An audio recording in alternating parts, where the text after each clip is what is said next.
Hello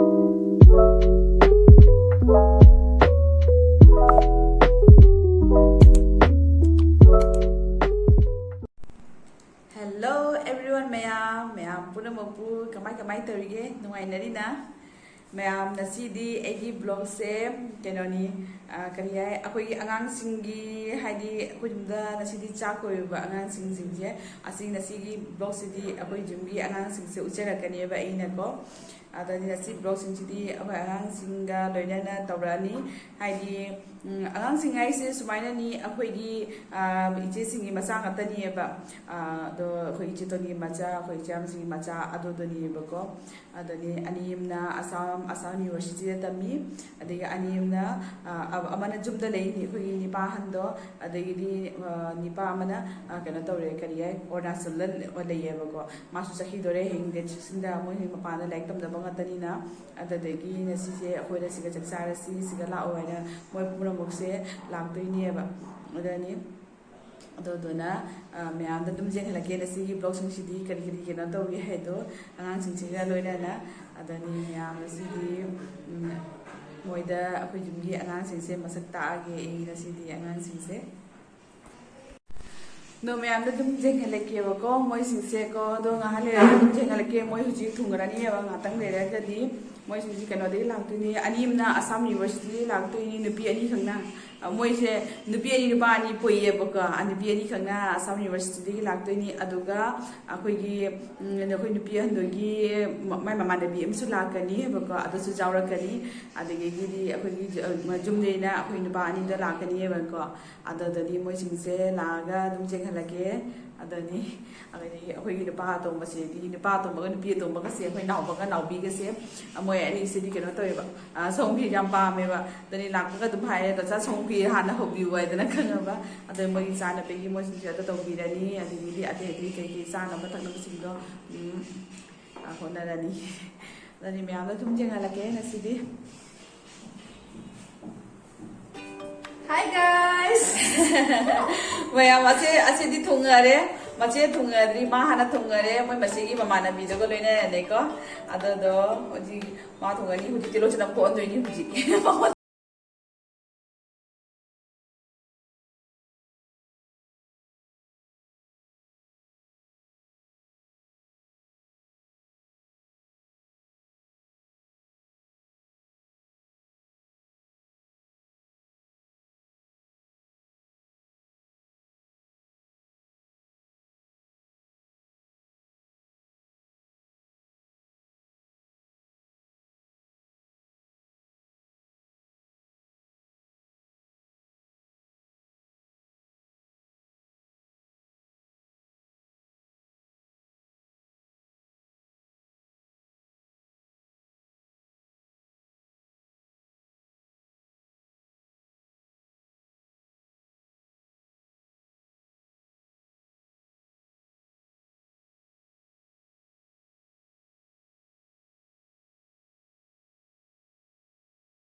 Kaya ako di ilaw silang kape ni ilaw sanam Jangan dilakukan dulu. 나오봐. 나라.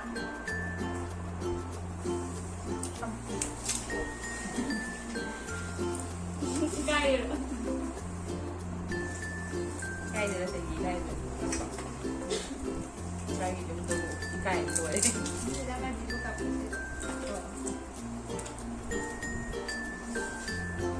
Cái này cái nó có protein này. Hấp là cái không protein. Ma'am से ले अखोई चन पा हम तो दी अते गिदी उल्ले दना मा होजी तिलो चनम सूरी मा सूरी आई होजी आई अखोई ग्राइंडर लो जे बको ग्राइंडर लो दो बदिना केनो न सूरी अदा दनी या मसिगना कांग्रेंग से अकुम कितन आइना फ्रीज कनो दा थंबगी ने बरबो ले बको असे पूरा मुपुदी तौगोय खा थमगनी अब अदा दा केनो तोय बकरी आई खा खाइदोपगी ने अदा फुटली बा केनो तौना असिदगी संगोम लेरे संगोम के कितन थुंबीगे मोगी अगासिदि याम पामेबको अदगी संगोम के मा कितन थुंबीगे चिकन करिगा ददि कनोना अखोय नुपाना आई नुपाना थोंगनी एबनेको अदगी मैम सिगा कांग्रेंग औखले से कांग्रेंग लेरे असिगा ना ई संगोम फिरदो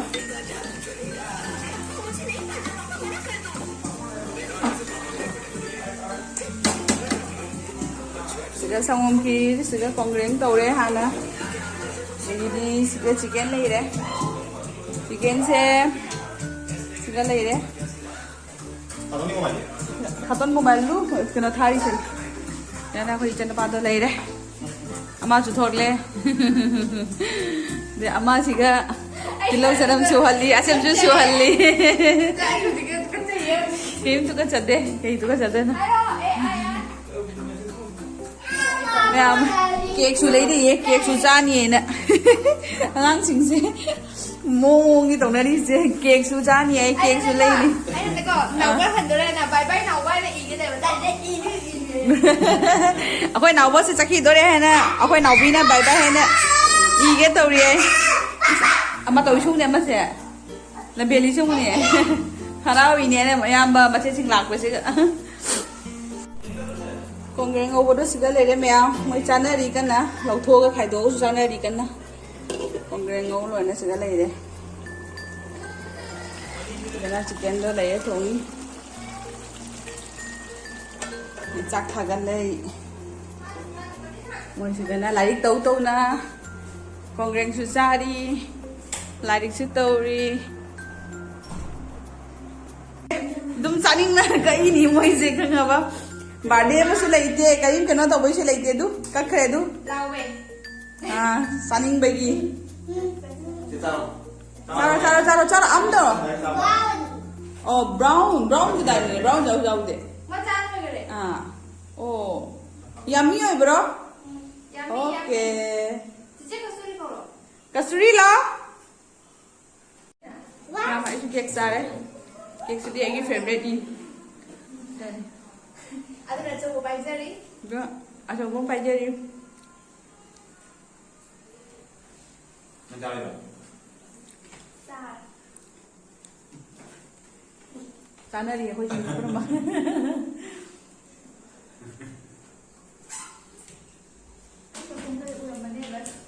what what Beli mana ya vậy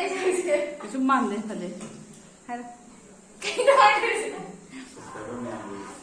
Ai nanti jauh lah bani na, noi jada bani ini hero, ai rasa selalu lah bani na. hai đây nào Hay rồi.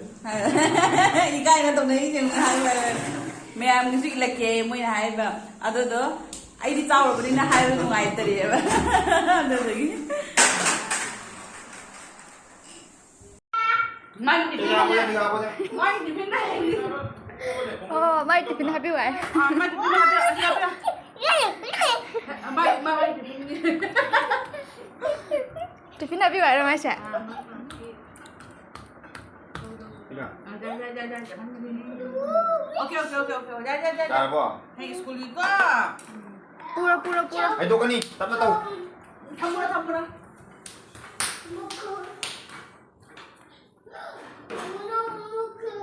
cái gì mà khum à ô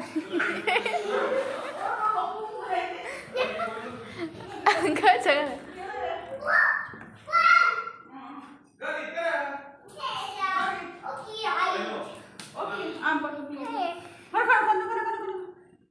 ꯑꯆꯧꯕꯗꯣ ꯍꯥꯞꯄꯗ